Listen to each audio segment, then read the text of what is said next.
He covered up her disappearance, the grim truth behind 13-year-old Madeline Soto's murder. Imagine the vibrant celebration of a 13th birthday, balloons, laughter, cake, and the thrilling anticipation of teenage years. This was the reality for Madeline Soto, a lively and intelligent girl from Kissimmee, Florida, enveloped in the warmth of family and friends. Yet just one day after this joyful occasion, Madeline disappeared, leaving a void in her community and chaos among her loved ones. As details of her last known moments began to surface, a disturbing saga of betrayal and secrecy unfolded, setting a pivotal course for everyone involved. Prepare to delve into a narrative filled with anguish and dismay as we uncover the tragic story of Madeline Soto. This tale is not just a chronicle of a young girl's mysterious disappearance, but a grim reminder of the lurking dangers behind familiar faces and the devastating effects of trust gone awry. On February 26, 2024, what seemed like an average day spiraled into despair for the Soto family. Madeline, having just turned 13, was full of dreams and youthful exuberance, celebrated by her loved ones. But as darkness fell on her birthday, she vanished, pulling her family into a relentless nightmare.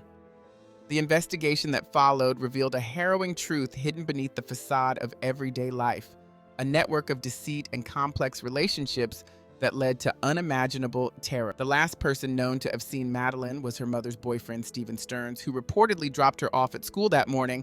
But as the search intensified, the narrative he provided was fraught with inconsistencies. What began as a community's effort to find a missing child soon morphed into a sinister investigation peppered with shocking revelations and dreadful realities. As the community united, the hope of finding Madeline alive dimmed with each passing hour, overshadowed by the emerging dark truths. This case turned into a cautionary tale about the perils that can seep through the cracks of supposedly secure relationships. Join us as we explore the eerie and heart-wrenching case of Madeline Soto. This story serves as a stark reminder of the potential dangers that can hide in plain sight and the profound impact of misplaced trust, shaking the very foundations of a community.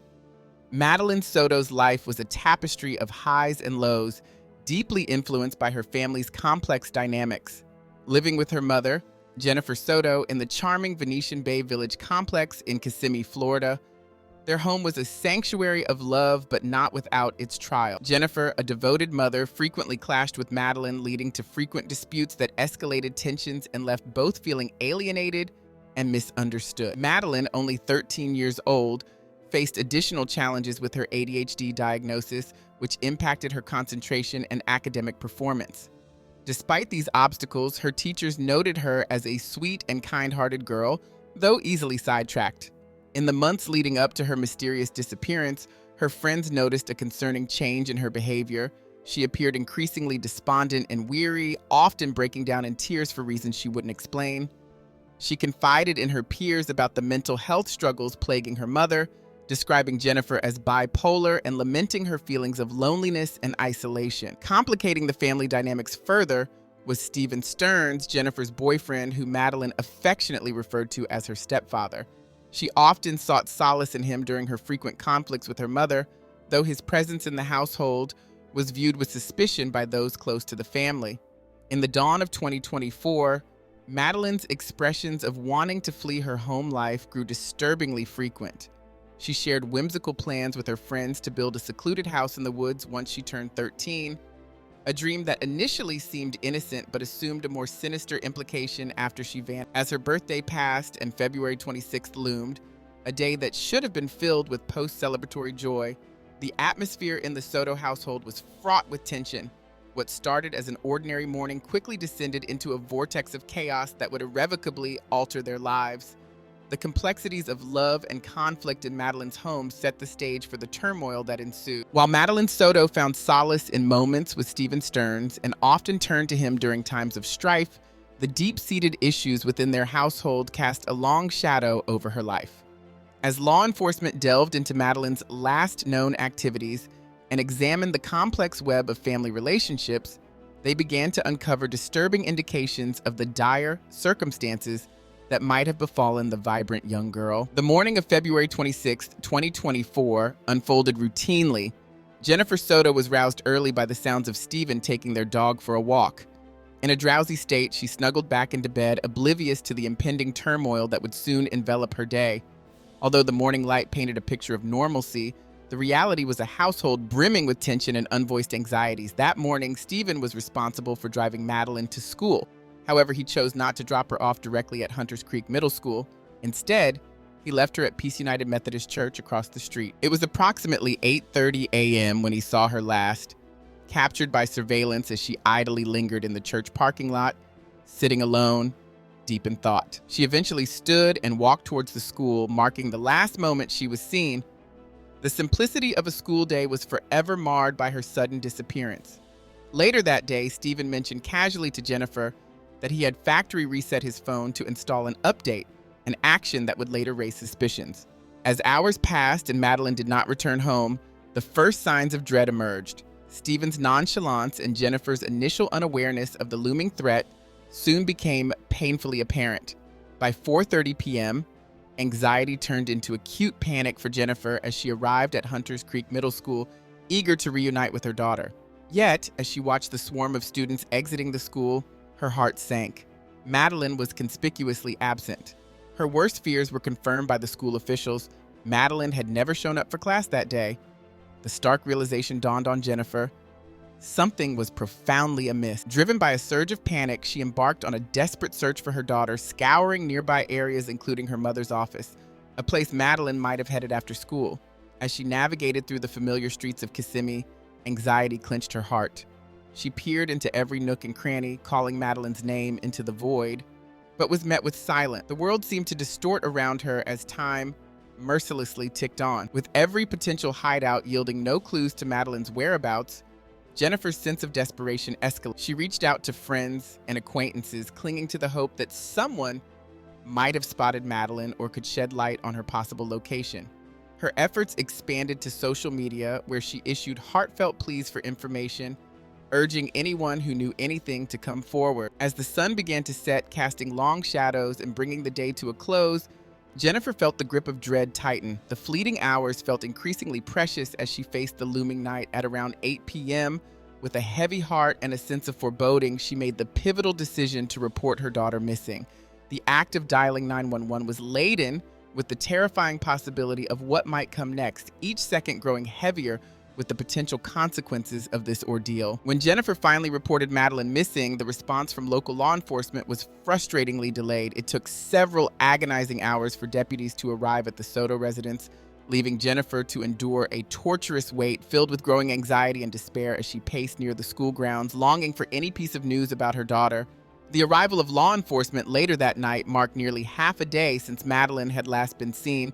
As deputies began their investigation, they took statements from both Jennifer and Stephen Stearns, who had remained by her side throughout the ordeal.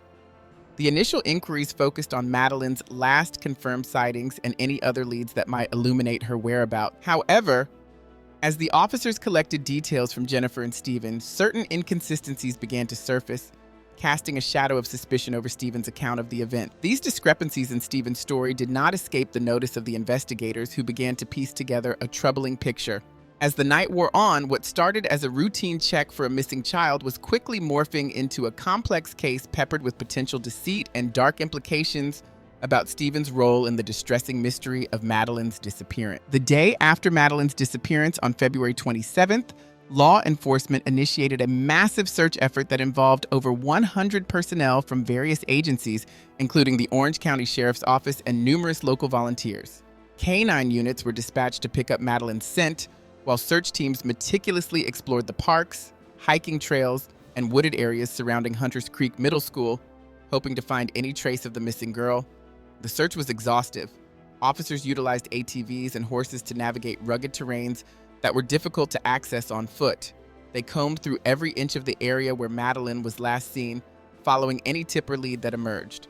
Volunteers from the community distributed flyers bearing Madeline's photo, hoping that someone might recognize her and provide vital information. But as the hours ticked by, the weight of uncertainty deepened and the urgency of the situation became more palpable. With each passing moment, investigators worked diligently to reconstruct Madeline's movements on the day she vanished. As they pieced together a timeline, unsettling truths began to surface, pointing them toward darker conclusions about what might have happened to her. What began as a search for a missing child slowly started to reveal hints of a more tragic outcome. Meanwhile, Jennifer Soto's heart pounded with fear as the search for her daughter intensified. In her frantic search for answers, Jennifer remembered with dread that Madeline had left her phone at home, a common habit due to her forgetfulness, likely linked to her ADHD. While it wasn't unusual for Madeline to leave things behind, this time, the absence of her phone felt ominous, casting a shadow over the investigation. Without her phone, there was no immediate way to track Madeline's location or monitor her communication, leaving investigators with fewer leads to follow. Desperate for any clue, Jennifer turned to Madeline's text messages, scrolling through her daughter's conversations, hoping to uncover something, anything, that might point to where Madeline had gone or who she might have been with. But there were no alarming texts, no hidden plans to run away, no indication of distress. As law enforcement continued their investigation, they turned their focus to the last people known to have seen Madeline: her mother, Jennifer, and her boyfriend, Stephen Stern. It was here that the investigation began to take a more sinister turn. The investigation into Madeline's disappearance quickly honed in on those closest to her, with officers eager to establish a clear timeline of events. Both Jennifer Soto and Stephen Stearns were interviewed in an effort to piece together the critical moments leading up to Madeline's vanishing. Stephen claimed he had dropped Madeline off in front of Peace United Methodist Church at around 8:40 a.m. on February 26, just a short walk from Hunters Creek Middle School. According to him, she exited the car and walked towards the school, seemingly untroubled. However, as investigators dug deeper into his account, troubling inconsistencies began to emerge. Though Stephen maintained a calm and composed exterior during his interviews, investigators detected subtle signs of unease in his responses. He granted permission for law enforcement to search his phone, but there was a glaring problem. He had supposedly performed a factory reset on the device the same day Madeline disappeared. The timing struck investigators as suspicious, far too coincidental to be a mere accident. As the questioning continued, new evidence began to cast doubt on Stephen's version of events.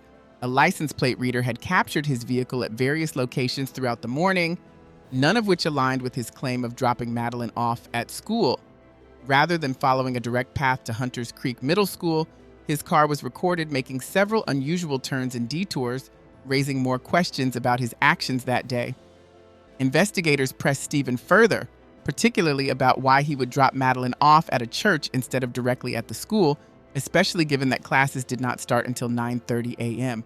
His explanations felt rehearsed and vague, failing to provide any clarity. As they dissected his timeline and movements, it became increasingly evident that Stephen's story was riddled with holes. The tension during the interviews grew as investigators began to sense that Stephen knew more than he was revealing.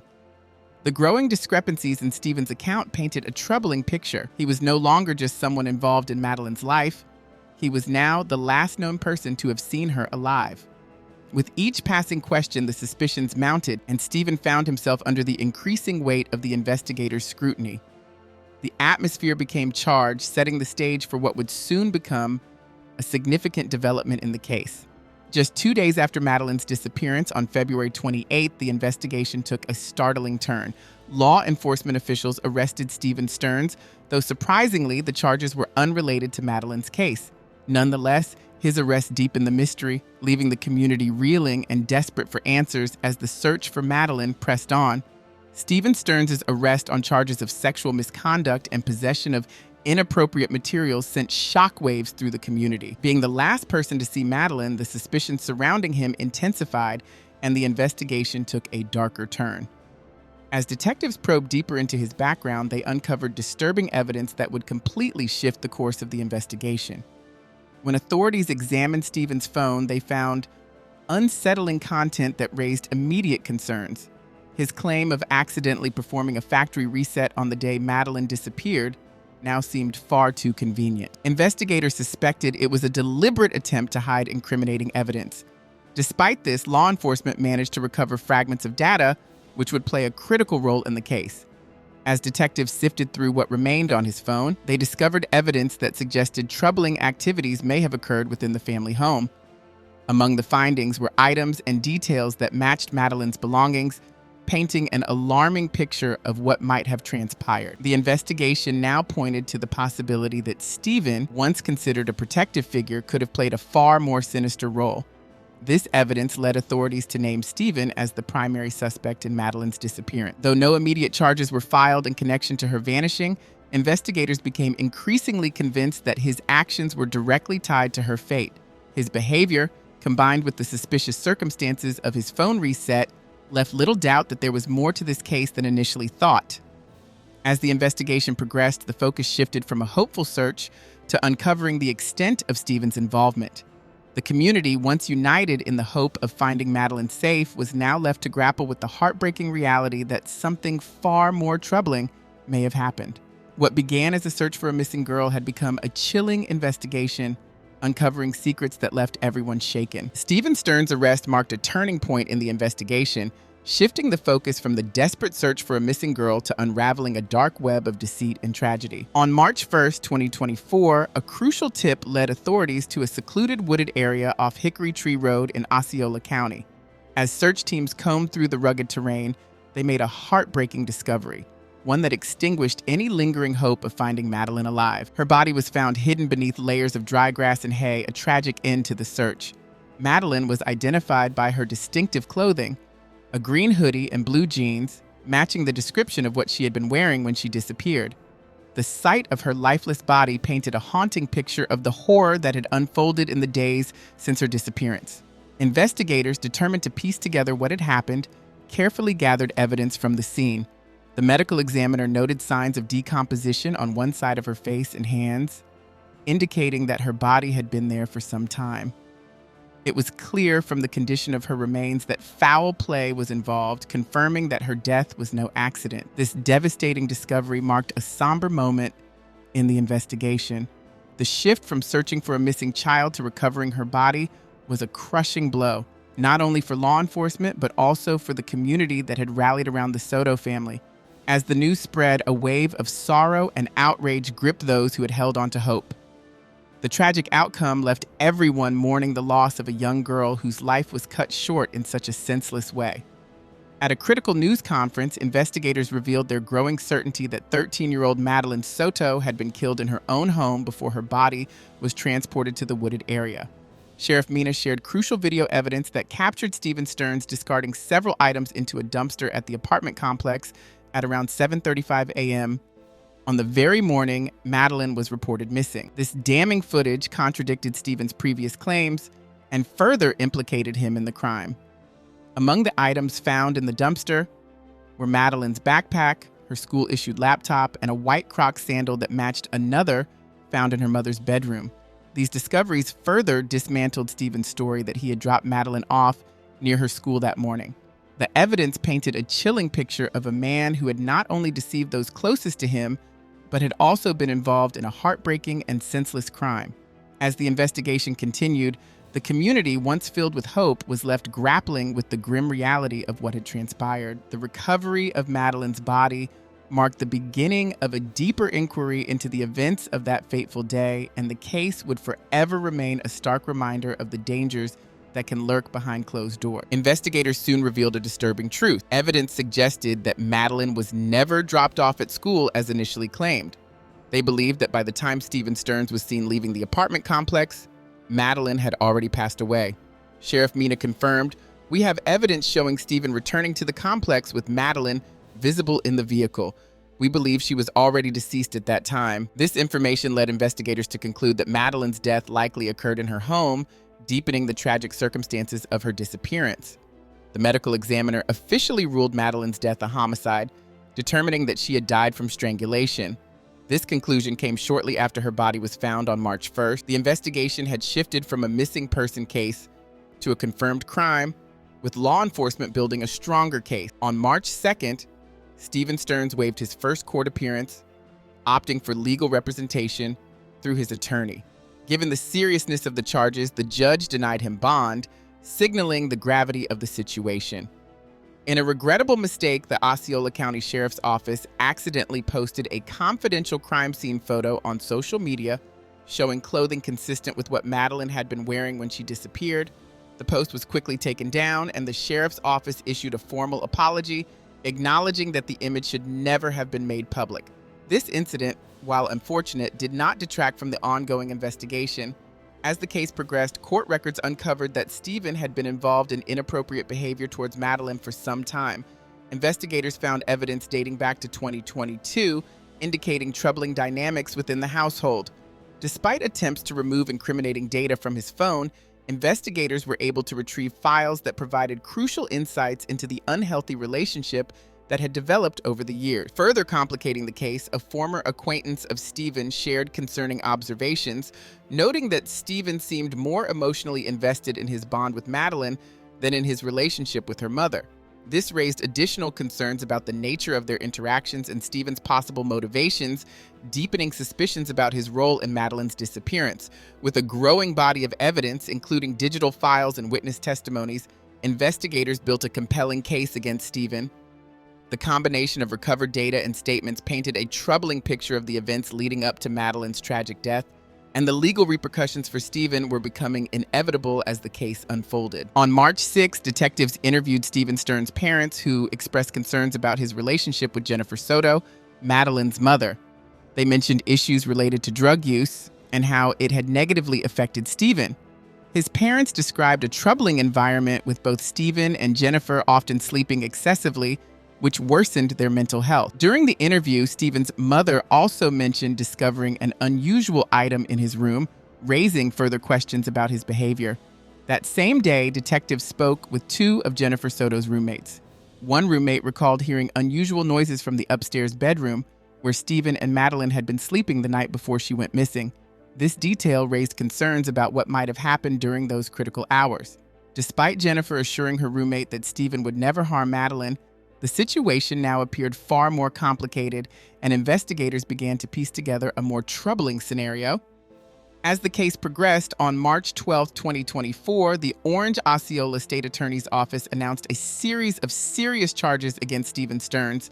These charges included counts of inappropriate conduct involving a minor, as well as possession of unlawful materials. The extent of these charges underscored the gravity of the situation, painting a deeply concerning picture of what may have been happening behind the scenes. The following day, detectives interviewed Madeline's best friend, who revealed that Madeline had a routine of texting her every morning. However, on the day she disappeared, there were no messages from her, which raised further alarm. This break in routine added to the growing list of concerns and provided investigators with a key piece of information regarding the timeline of events. By March 21st, Kissimmee Police Chief Betty Holland held a press conference to update the public on the investigation's progress. She explained that the case was highly intricate and that everyone close to Madeline, including her mother, Jennifer Soto, remained under investigation until the facts could fully clear them. This statement highlighted the complexity of the case and how investigators were carefully working through every lead to uncover the truth. As the investigation continued, the District 9 Medical Examiner's Office announced that Madeline's autopsy report would remain confidential due to state laws. However, audio from the 911 calls made during the early hours of her disappearance was released, giving the public a glimpse into the urgency and concern that surrounded the search for Madeline. The recordings provided insight into the initial reactions of those involved, further emphasizing the tragic nature of the case. On April 10th, while in jail, Stephen Stearns made a phone call to his father, expressing remorse and uncertainty about Madeline's fate. He stated, "You know, I would never have wanted that for Madeline," suggesting he might not have fully grasped the gravity of the situation. As the investigation into Madeline's tragic disappearance and death progressed, more significant developments emerged. On April 11, 2024, Stephen's father contacted law enforcement after discovering a hard drive in his storage unit. The hard drive, which was linked to Stephen, had previously been reported missing from his bedroom. The following day, police retrieved the hard drive along with 2 USB drives. By April 22nd, investigators announced that while the hard drive itself contained no crucial evidence, one of the USB drives held over 35,000 inappropriate images. This discovery intensified the case, further implicating Stephen in troubling activities. On April 24th, a grand jury formally indicted Stephen on first-degree murder charges in connection with Madeline's death.